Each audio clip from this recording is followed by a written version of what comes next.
इब्राहिमी जो नबी पाक ने बताया। दूसरी वजह कि नमाज अहमुल इबादत, तमाम इबादतों में अफजल, और उसमें जो दरूद पढ़ी जाती है तमाम दरूदों में अफजल।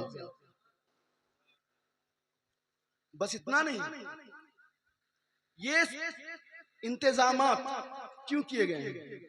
स्टेज का सजाना, शोरा को बुलाना, मुकर्रिरीन को बुलाना। आशुरा की रात है, इबादत की रात है, तारीख में इसका रुतबा बहुत बुलंद है। सिर्फ इस्लाम में नहीं, मेरे नबी पाक के इस जहां दीद में, इस दुनिया में, जाहिरी दुनिया में आने से पहले इस दिन का बहुत एहतमाम किया जाता था। इस दिन को सिर्फ नबी पाक से रिश्ता नहीं था, इस दिन को सिर्फ उम्मत इस्लामिया से रिश्ता नहीं था। इस दिन का ताल्लुक सिर्फ इमाम हुसैन से नहीं, बल्कि इस दिन का ताल्लुक दीगर अंबिया किराम से भी है। इस दिन का ताल्लुक हजरत आदम से भी है, इस दिन का ताल्लुक हजरत नूह से भी है, इस दिन का ताल्लुक हजरत इब्राहिम से भी है, इस दिन का ताल्लुक हजरत यूनुस से भी है, इस दिन का ताल्लुक हजरत मूसा से भी है, और इस दिन का ताल्लुक हजरत ईसा से भी है। क्योंकि रब ताला ने हजरत इब्राहिम का जब पुतला तैयार किया तो वो दिन भी आशुरा का दिन था। और इसी तरह हजरत नूह की कश्ती तूफान नूह के बाद जब जुदी पहाड़ पे रुकी, वो दिन भी आशुरा का था।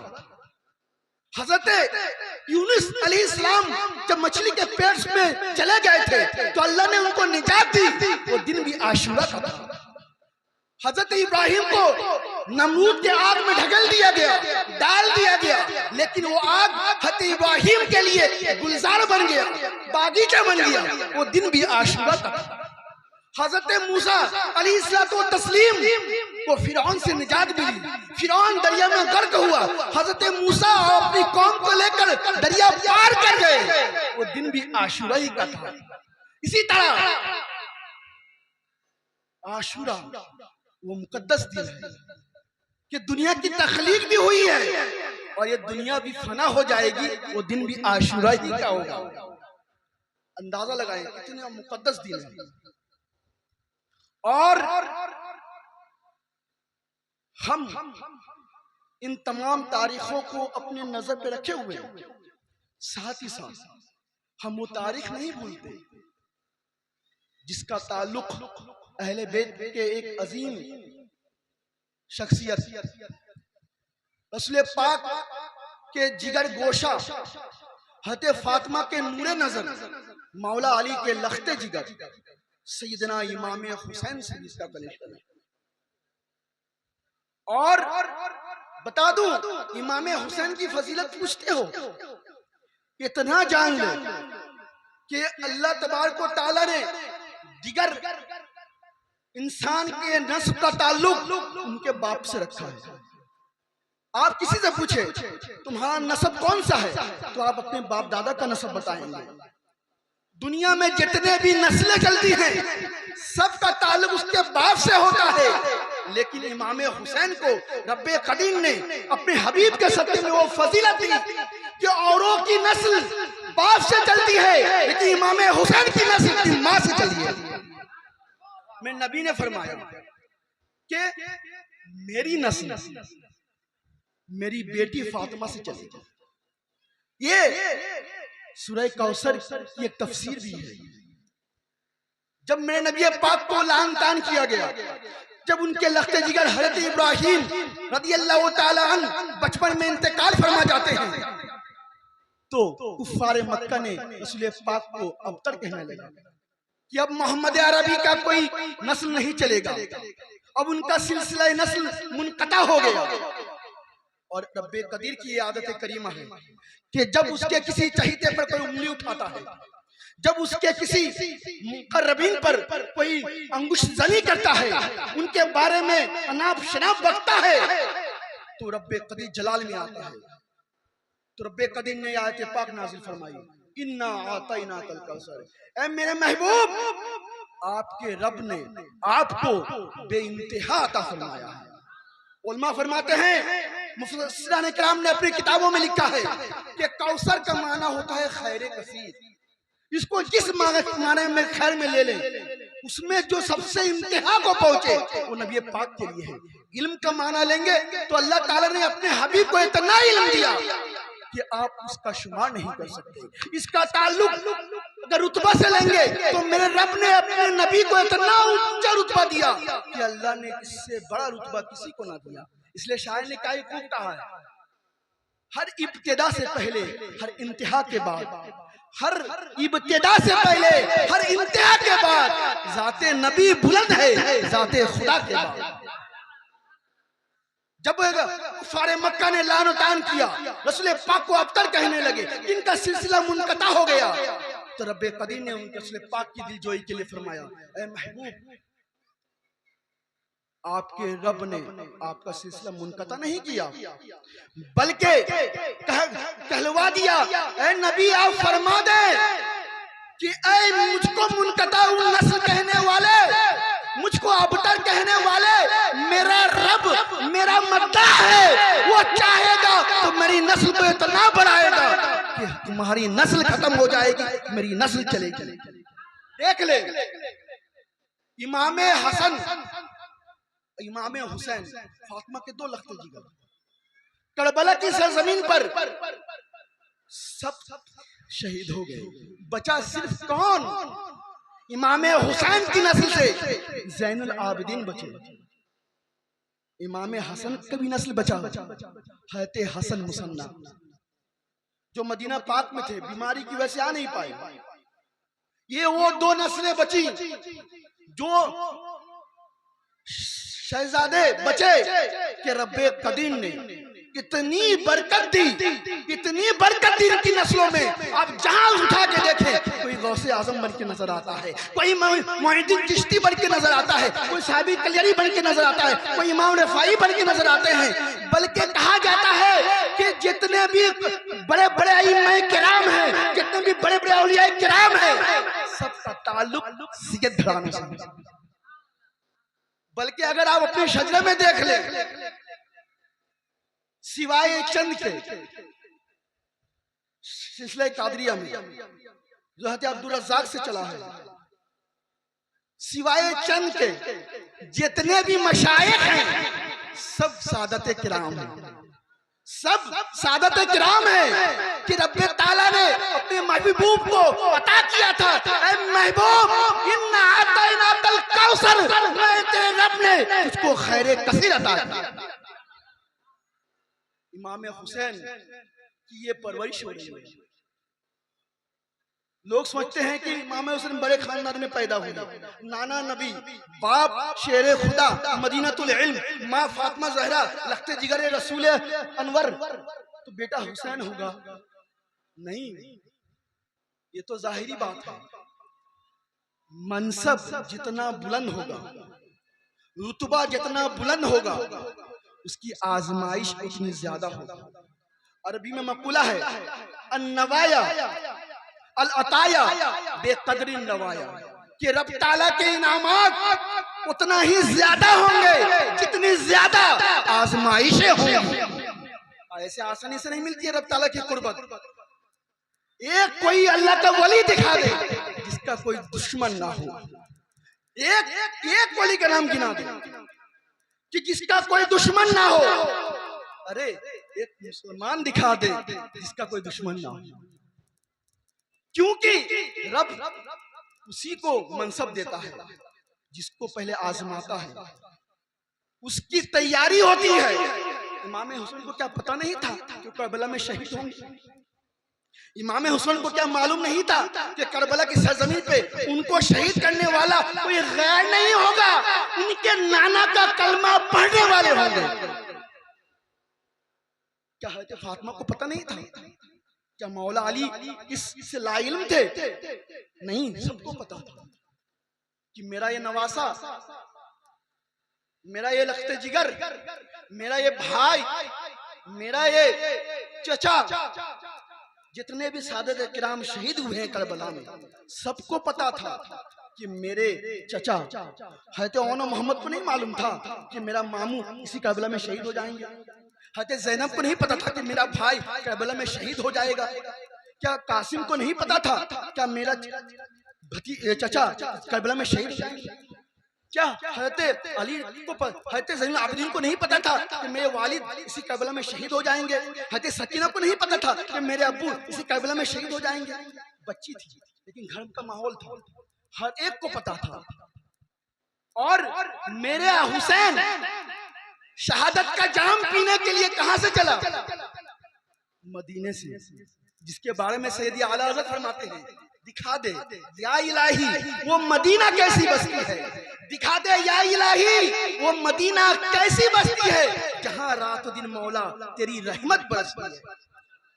जिस मदीने को जाने के लिए हर मुसलमान अपना बैंक बैलेंस अलग से करता है, जिस मदीने में जाने के लिए हर मुसलमान बेकरार रहता है, गरीब है तो अपनी खुराक कम कर देता है, अपने खर्च को कम कर देता है, थोड़ा थोड़ा बचा के रखता है कि मैं मदीने के सफर में जाऊंगा। अमीर है तो वो इंतजाम करता है, फकीर है तो वो भी इंतजाम करता है, बल्कि वो तैयारी शुरू कर देते हैं। हर आशिक रसूल की ये तमन्ना होती है, या अल्लाह दिखा दे, दुनिया में दिखा दे। भाई एक मुसलमान के लिए इससे बढ़ के खुशी क्या हो सकती है कि वो अपनी आंखों से, माथे की आंखों से मदीने का दीदार कर ले। लेकिन इमाम हुसैन चल रहे हैं कहां से? मदीने से। इंसान जहां पैदा होता है ना, उसको कोई कल्बी लगाव होता है, जिसको मादरी वतन कहते हैं। मसलन कोई अगर गोविंदनगर में पैदा हुआ है, मैं गोविंदनगर में पैदा हुआ, मेरा एक दिली लगाव है, कहीं भी रहूंगा वो सुकून नहीं मिलेगी जो सुकून मुझे यहाँ आके मिलेगी। क्यों? क्योंकि मैं यहाँ पैदा हुआ हूँ। इसी तरह इमाम हुसैन मदीने में पैदा हुए और उनका बचपना मदीने में गुजरा। कभी अपने नाना के कंधे पे गुजरा, कभी उनके गोद में बैठ के गुजरा, कभी रसूल पाक उनके होठ को चूमते, कभी रसूल पाक उनको सूंघते, कभी उनको अपने कंधे पे बैठाकर घोड़ा बन जाते, उनको उस पर सवार कर लेते, कभी फातिमा के साए, आंचल के साए में गुजरा। ये तमाम चीजें इमाम हुसैन छोड़ के जा रहे हैं। हम लोग का हाल है जब मदीना पहुंचते हैं, जब वापसी होती है तो दिल रोता है, दुआएं करते हैं इलाही यही बसा दे, नहीं बसाता तो यही मौत दे दे, क्योंकि नबी का वादा है जो मदीने में मौत करता है उसकी मौत मौत नहीं हयात जावेदानी हो जाती है। इमाम हुसैन मदीना छोड़ रहे हैं, सोचे क्या तकलीफ हुई होगी। हम तो चंद दिन के लिए जाते हैं, हम उस तकलीफ को बर्दाश्त नहीं कर पाते हैं, आंखें अश्क बार हो जाती है, दिल रोता है। इमाम हुसैन के दिल पे क्या गुजरा होगा? जा कहां रहे हैं? सैरो तफरी के लिए जा रहे हैं? नहीं। जा कहां रहे हैं? किसी दोस्त अहबाब से मिलने जा रहे हैं? नहीं, बल्कि नाना की उम्मत ने पुकारा था, नाना के उम्मत ने पुकारा था, इमाम हुसैन तशरीफ लाए, हम आपके हक हाथ पे बैत करेंगे, बातिल के खिलाफ हम आपका साथ देंगे। लेकिन इमाम हुसैन चले मदीना से चले, मंजरा याद करें। और कहने वाले कहते हैं कि इमाम हुसैन जंग के लिए चले थे। अरे बेवकूफ, कोई जंग में जाता है अपने खानदान वालों को लेके जाता है, अपनी औरतों को लेके जाता है, अपने शिखार बच्चों को लेके जाता है, दूध पीता बच्चे को लेके जाता है, अपनी छोटी बेटी को लेके जाता है। भाई कोई जंग में जाता है वो तैयारी करता है, लश्कर तैयार करता है, फौज तैयार करता है। कैसे कहते हैं कि इमाम हुसैन जंग के लिए चले हैं? अगर उनको जंग करनी होती, अगर वो ऐलान कर देते कि मैं बातिल के खिलाफ लड़ने जा रहा हूं, खुदा की कसम पूरा मदीना जमा हो जाता। बल्कि जहां जहां उनकी आवाज पहुंचती, हुसैन की आवाज में हर कोई लब्बैक कह देता। इमाम हुसैन चले, फिर आप पीछे आए, तारीख का औरात को पलटे, उल्टे कदम आए कि अल्लाह तबारक व तआला ने एक नबी से कहा था अपने बेटे को कुर्बान करो। अभी गया ना कुर्बानी का महीना, सोचे अल्लाह ताला ने अपने नबी से कहा, बहुत बड़े नबी, उलुल आज़म नबी, ए इब्राहिम अपने बेटे को मेरी राह में कुर्बान कर दो। हम कहते हैं ना कुर्बानी सुन्नत इब्राहिमी है, अल्लाह का शुक्र मनाए। ये सिर्फ हज़रत इब्राहिम से कहा गया, अगर हमसे कहा जाता, गौर करें, दर्जा जितने बुलंद होंगे इम्तिहान भी उतनी सख्त होगी। इतने आसानी से नहीं मिलता है रुतबा। इब्राहिम नबी थे, उलुल आज़म नबी थे, उनसे उसी एतबार से इम्तिहान लिया गया। मानो रब को मालूम था मेरा खलील यकीनन कामयाब होगा। बेटे को कुर्बान करो, हिचकिचाए नहीं, चल दिए। बेटे को शैतान ने बहकाया।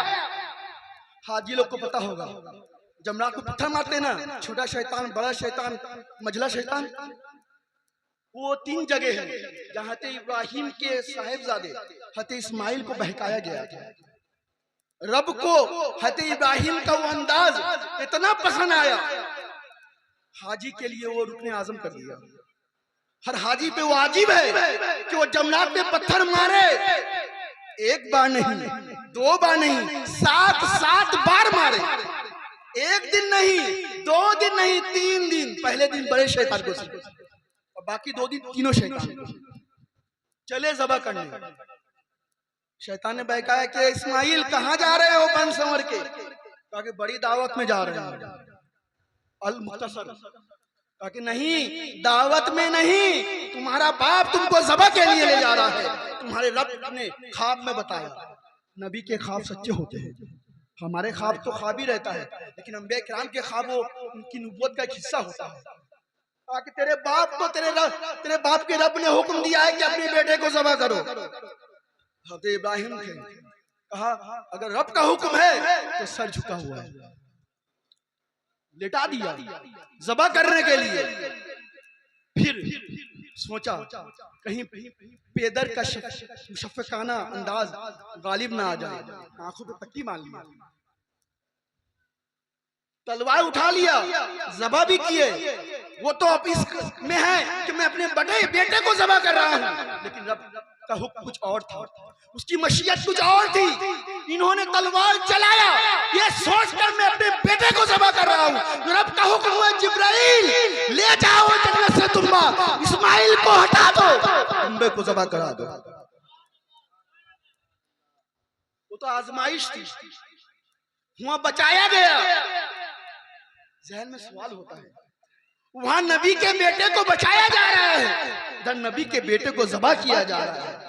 क्या मैं नबी को नहीं पता था? पता था।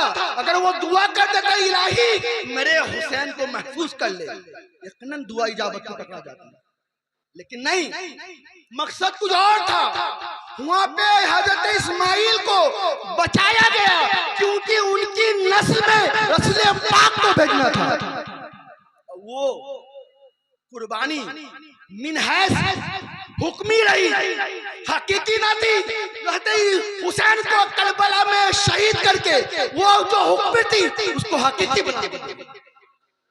वो इब्तिदा थी, कुर्बानी की वो इब्तिदा थी। कहते इस्माइल की कुर्बानी और हुसैन की कुर्बानी ये इंतहा थी। और ये भी मेरे नबी के मौजिज़ा का एक मौजिज़ा है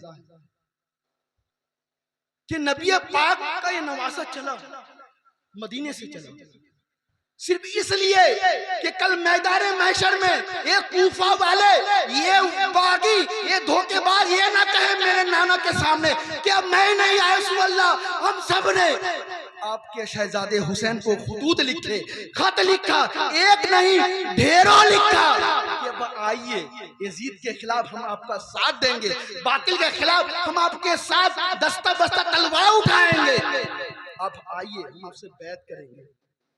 हुसैन को पता नहीं था ये धोखा देंगे।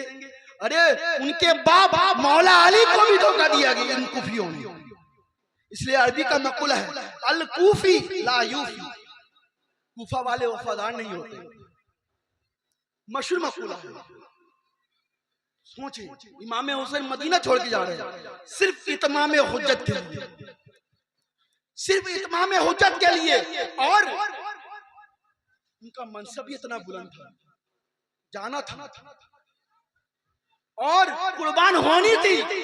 ये पैगाम देना था ताकि आने वाली नस्ल ये ना कहती कि इमाम हुसैन को तो रब ने बचा लिया, उनके नाना के सदके में उन्हें बचा लिया गया, हमें कौन बचाएगा।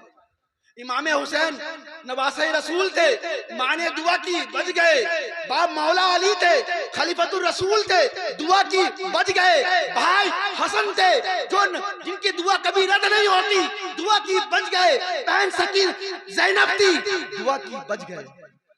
सबको पता था किसी ने शहादत के खिलाफ दुआ ना की, या अल्लाह इमाम हुसैन को बचा ले।